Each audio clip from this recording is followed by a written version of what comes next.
마태복음 11장. 예수께서 12제자에게 명하기를 마치시고 이에 그들의 여러 동네에서 가르치시며 전도하시려고 거기를 떠나가시니라. 요한이 옥에서 그리스도께서 하신 일을 듣고 제자들을 보내어 예수께 여짜오되 오실 그이가 당신이 오니이까 우리가 다른 일을 기다리오리이까. 예수께서 대답하여 이르시되 너희가 가서 듣고 보는 것을 요한에게 알리되 맹인이 보며 못 걷는 사람이 걸으며 나병 환자가 깨끗함을 받으며 못 듣는 자가 들으며 죽은 자가 살아나며 가난한 자에게 복음이 전파된다 하라. 누구든지 나로 말미암아 실족하지 아니하는 자는 복이 있도다 하시니라. 그들이 떠나매 예수께서 무리에게 요한에 대하여 말씀하시되 너희가 무엇을 보려고 광야에 나갔더냐? 바람에 흔들리는 갈대냐? 그러면 너희가 무엇을 보려고 나갔더냐? 부드러운 옷 입은 사람이냐? 부드러운 옷 입은 사람들은 왕궁에 있느니라. 그러면 너희가 어찌하여 나갔더냐? 선지자를 보기 위함이었더냐? 옳다. 내가 너희에게 이르노니 선지자보다 더 나은 자니라. 기록된 바 보라, 내가 내 사자를 내 앞에 보내노니 그가 내 길을 내 앞에 준비하리라 하신 것이 이 사람에 대한 말씀이니라.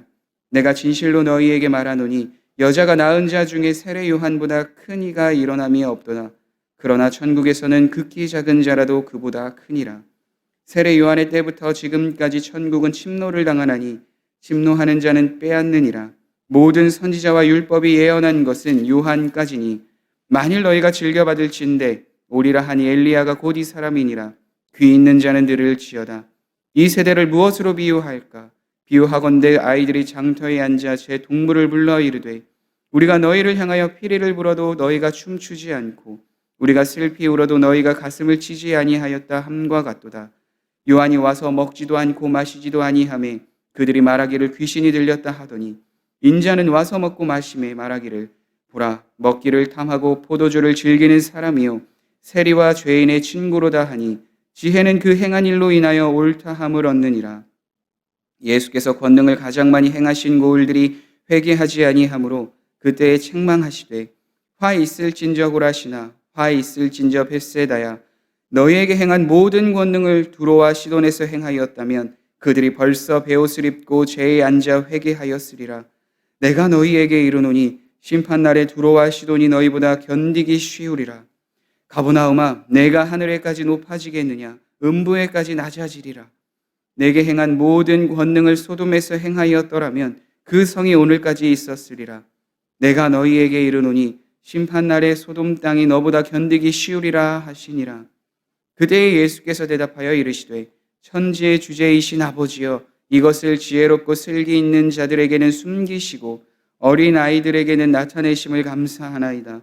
옳소이다. 이렇게 된 것이 아버지의 뜻이니이다. 내 아버지께서 모든 것을 내게 주셨으니 아버지 외에는 아들을 아는 자가 없고 아들과 또 아들의 소원대로 계시를 받은 자 외에는 아버지를 아는 자가 없느니라. 수고하고 무거운 짐진 자들아, 다 내게로 오라. 내가 너희를 쉬게 하리라. 나는 마음이 온유하고 겸손하니 나의 멍에를 메고 내게 배우라. 그리하면 너희 마음이 쉼을 얻으리니 이는 내 멍에는 쉽고 내 짐은 가벼움이라 하시니라. 아멘. 마태복음 11장에는 세례 요한이 예수님이 자신이 바라보았던 참된 메시아인지 제자들을 통해서 질문하는 사건이 나오며 예수님께서 권능과 기적을 행하신 고을들이 회개하지 않아 그 고을들에 대한 책망하는 모습, 그리고 수고하고 무거운 짐진 자들이 다 주님께 오기를 원하는 그들을 쉬게 해주겠다라는 그 메시지가 담겨져 있습니다. 예수님께서는 1절의 말씀과 같이 제자들과 동네에 다니시며 가르치시고 전도하시고 많은 이적과 기적을 행하셨습니다. 그래서 예수님을 따르는 사람들이 있었던 반면 그 상황을 보고 예수님을 시기하고 미워하고 심지어 죽이려고 하는 사람들, 그런 자들도 있었고 또 예수님이 행하시는 그 모습을 통해서 혼란스러워하는 자들도 있었습니다. 예수님이 어떠한 분이신지에 대한 그 정확한 믿음이 신뢰가 없었기에 흔들리게 된 것이죠. 그래서 세례 요한이 예수님이 과연 구약에서 말씀하여 주신 진정한 메시아인가를 알아보기 위해 제자들을 보내게 됩니다. 물론 세례 요한이 예수님이 진짜 메시아인가 이렇게 생각해서 의심해서 제자들을 보냈기보다는 제자들이 또 세례 요한을 따르던 사람들이 예수님은 왜 세례 요한이 당신과 다른 대비된 삶을 사는지, 그렇다면 우리가 원하는 메시아가 정말 맞는 것인지 혼란스러웠기 때문에 세례 요한은 제자들을 보내어 예수님이 진짜 메시아인지를 알아보려고 했습니다. 요한이 와서 먹지도 않고 마시지도 아니하며 그들이 말하기를 귀신이 들렸다 하더니 인자는 와서 먹고 마시매 말하기를 보라 먹기를 탐하고 포도주를 즐기는 사람이요 세리와 죄인들의 친구로다 하니, 세례 요한은 먹지도 않고 마시지도 않는 자 이렇게 설명을 하고 있습니다. 실제로 세례 요한은 광야에서 절제된 삶을 살았습니다.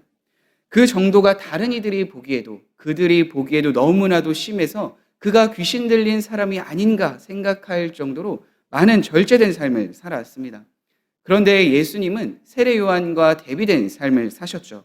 인자는 와서 먹고 마시매 죄인들과 함께 하시며 그들과 식사하는 자리, 교제를 하셨던 분이 예수님이십니다. 세례 요한처럼 광야에 머물고 계신 분이 아니라 죄인들을 직접 찾아가 고을을 찾아가 전도하시고 가르치시며 그들과 함께 하셨던 삶을 살았습니다. 그 모습을 보고 포도주를 먹기를 탐하고 포도주를 즐기는 사람이다, 세리와 죄인들의 친구다라고 이야기를 한 것이죠. 그런데 우리가 앞에서 보았던 것처럼 예수님께서 이 땅에 오셔서 행하셨던 일들은 나는 의인을 부르러 온 것이 아니요 죄인을 부르러 왔노라 하신 말씀과 같이 그 삶을 사셨던 것입니다.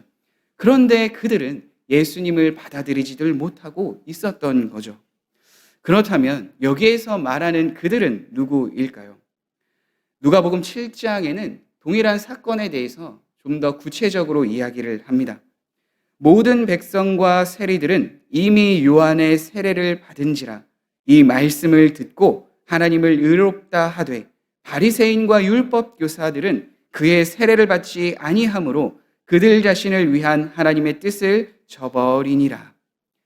결국 바리새인들과 율법 교사들이 그들인데 그들은 세례 요한의 가르침도 받지 않고 오히려 그를 비판하였고 그와 반대된 삶을 살았던 예수님도 똑같이 비판하며 예수님의 가르침을 받지 않았다라는 것을 분명하게 이야기합니다.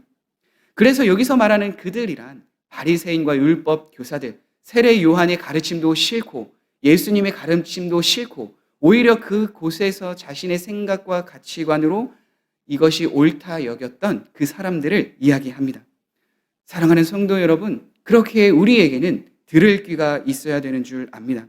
그래서 예수님도 15절 말씀에 귀 있는 자는 들을지어다 하며 말씀을 하셨던 것입니다. 들을 귀 있는 자가 왜 중요할까요? 하나님의 말씀을 듣고 순종하는 삶을 살 수 있는 그 태도가 바로 들을 귀 있는 자의 태도이기 때문입니다. 그래야 흔들리지 않고 의심하지 않으며 온전히 주님을 따를 수 있습니다. 모세, 다윗, 엘리야, 이사야, 예레미야, 다니엘, 베드로, 바울, 바나바, 스데반 등등 예수님의 가르침을 따라서 하나님의 말씀을 따라서 수많은 사람들이 그 길을 걸어 나아갔던 것을 성경은 기록하고 있습니다. 수많은 사람들이 하나님께 쓰임을 받았던 거죠. 물론 그들도 흔들릴 때가 있고 연약할 때가 있고 힘들던 때가 있었던 자들입니다. 그러나 그들은 들을 귀가 있는 자들이었습니다. 어렵고 힘들 때, 믿음이 흔들릴 때 다시 하나님의 가르침, 하나님의 말씀에 따라 순종하며 나아가기로 결단하며 그 삶을 계속해서 살아가기로 향하였습니다. 다시 하나님의 말씀에 순종하며 하나님을 따랐던 삶을 살았던 사람들이었습니다.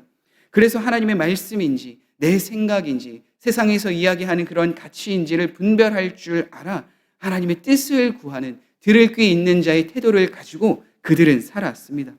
물론 바리새인들도 그런 경건의 모양은 있었습니다.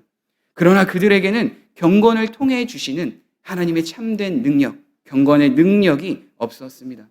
경건의 모양이 있을 때에 하나님의 말씀에 온전히 순종하며 그것이 어떠한 뜻인지를 분별하기 위해서 자신을 드러내는 것이 아니라 하나님의 영광, 하나님의 이름을 드러내며 하나님이 어떠한 분이신지를 증거하는 삶을 살았어야 하는데 경건의 모양, 외적인 모양만 있었을 뿐 자신을 드러내는 자신의 삶에 하나님이 아닌 자신이 드러나는 삶을 그들은 살게 되었습니다. 그래서 우리는 늘 하나님의 말씀과 기도의 삶을 살아갈 때에 겸손한 태도로 하나님의 말씀에 순종하기로 결단하는 태도로 계속해서 살아가야 되는 줄 믿습니다. 그렇지 않으면 회개에 합당한 삶을 살아가지 않으면 세례 요한과 예수님의 가르침 그 회개에 합당한 삶을 살아가지 않으면 우리도 결국 경건의 모양이 있었던 바리새인과 율법 교사들처럼 그리고 오늘 20절에 나오는 권능을 많이 경험하였지만 회개하지 않고 돌이키지 아니하였던 그 고을과 같이 책망을 들을 수밖에 없습니다. 주님과 더 가까이 하기 위해서 말씀과 기도의 삶을 살아가는 것인데 오히려 그 삶이 아니라 주님과 더 멀어지는 삶을 살아가게 되기 때문입니다. 그렇기 때문에 우리는 예수 그리스도를 믿어 자신을 부인할 줄 알며 자신에게 주어진 십자가를 지고 제자의 삶, 성도의 삶을 살아가야 되는 줄 믿습니다. 그럴 때 우리에게 주시는 것은 책망이 아니라 우리에게 허락되는 은혜가 경험되리라 믿습니다. 예수 그리스도를 믿는 삶에 주시는 은혜가 무엇인지를 오늘 본문 하반절에는 이렇게 고백하고 있습니다. 수고하고 무거운 짐진 자들아 다 내게로 오라. 내가 너희를 쉬게 하리라. 나는 마음이 온유하고 겸손하니 나의 멍에를 메고 내게 배우라. 그리하면 너희 마음이 쉼을 얻으리니 이는 내 멍에는 쉽고 내 짐은 가벼움이니라 하시니라. 예수 그리스도를 믿어주시는 은혜, 그것은 참된 마음의 쉼이다라고 말씀해 주고 있습니다. 철로 역정이라는 책에 크리스찬이라는 사람이 자신의 등 뒤에 있는 짐을 해결하기 위해 여정을 떠나게 되는데 자신이 메고 있는 그 짐을 어디서 다 벗고 그 짐이 어디서 떠나가게 되는가? 바로 십자가에 오르는 그 자리, 그 장소에서 자신이 메고 있는 멍에 그 짐이 풀어지게 된 것을 철로 역정은 그렇게 이야기를 합니다. 그러니까 우리의 참된 쉼의 출발은 우리가 짊어지고 있는 죄의 멍에를 벗어버리는 것, 본성적으로 부패하여 주님이 주시는 은혜를 누릴 수 없는 자였지만 이제는 예수 그리스도를 믿어 하나님의 자녀가 되었고 내가 메고 있는 죄의 멍에 그것을 다 내어놓고 주님이 주시는 가벼운 멍에를 메고 주님과 동행하는 삶을 살아가게 되었다라는 것을 믿고 나아가는 그 삶이 우리에겐 참된 은혜라 볼 수 있습니다. 우리가 해결할 수 없는 죄의 문제를 다른 누구도 아닌 예수 그리스도께서 해결해 주셨음을 믿고 따를 때 주시는 은혜, 그것이 수고하고 무거운 짐진 자들이 얻게 되는 참된 평안인 줄, 마음의 쉼인 줄 믿습니다. 그래서 우리는 늘 하나님의 뜻에 순종하며 나아가는 삶, 예수님을 본받는 삶을 살아가야 하기로 결단해야 합니다. 예수님이 어떠한 분이신지를 계속해서 삶에서 묵상하며 그분과 동행하는 삶을 살아가야 합니다. 그것이 예수님께서 말씀하여 주셨던 들을 귀 있는 자의 태도이며 제자들이 초대교회 성도들이 걸어갔던 그 삶입니다. 사랑하는 성도 여러분, 우리를 향한 하나님의 뜻이 담겨져 있는 말씀의 자리, 그리고 그 뜻을 분별할 수 있는 은혜를 주시는 기도의 자리에 늘 거하시길 간절히 소망합니다. 하나님의 뜻을 겸손하게 따르는 삶을 살아가는 성도님들의 삶이 되길 간절히 소망합니다. 들을 귀 있는 자와 같이 우리에게 주시는 말씀을 분별하며 내 뜻, 내 생각, 내 가치관이 아닌 하나님의 뜻에 합당한 삶을 살아가는 삶이 되길 간절히 바랍니다. 그때 우리에게는 주님이 주시는 참된 마음의 평안, 그 쉼을 얻게 될 줄 믿습니다. 오늘도 주님이 주시는 참된 마음의 쉼을 얻으며 주님과 동행하는 삶을 살아가길 간절히 소망합니다. 함께 기도하시겠습니다. 사랑의 하나님, 그렇습니다. 주님을 따라가는 삶에 어려움과 힘듦이 찾아올 때가 많이 있습니다. 그런데 그 자리에서 하나님의 말씀을 보며 하나님께 기도하며 들을 귀 있는 자의 태도를 취하여 결단하며 살아가는 우리의 삶이 되게 하여 주옵소서. 주님과 함께하는 삶을 살아갈 때 우리가 메고 있는 죄의 멍에를 다 벗어버리고 주님과 동행하는 참된 기쁨과 마음의 쉼, 평안을 우리가 누리게 하여 주옵소서. 그로 인하여 우리를 유혹하는 이 세상에서 그 유혹에 빠져 살아가는 것이 아니라 외적인 모습만 보여주기 위해서 살아가는 것이 아니라 참되게 하나님을 섬기며 주님을 바라보며 나아가는 귀한 삶을 살아가게 하여 주옵소서. 주님과 동행하는 삶이 가장 복된 길임을 깨닫고 그 은혜의 삶을 살아갈 수 있도록 우리의 마음과 생각을 지켜 주옵소서. 예수님의 이름으로 기도드립니다. 아멘.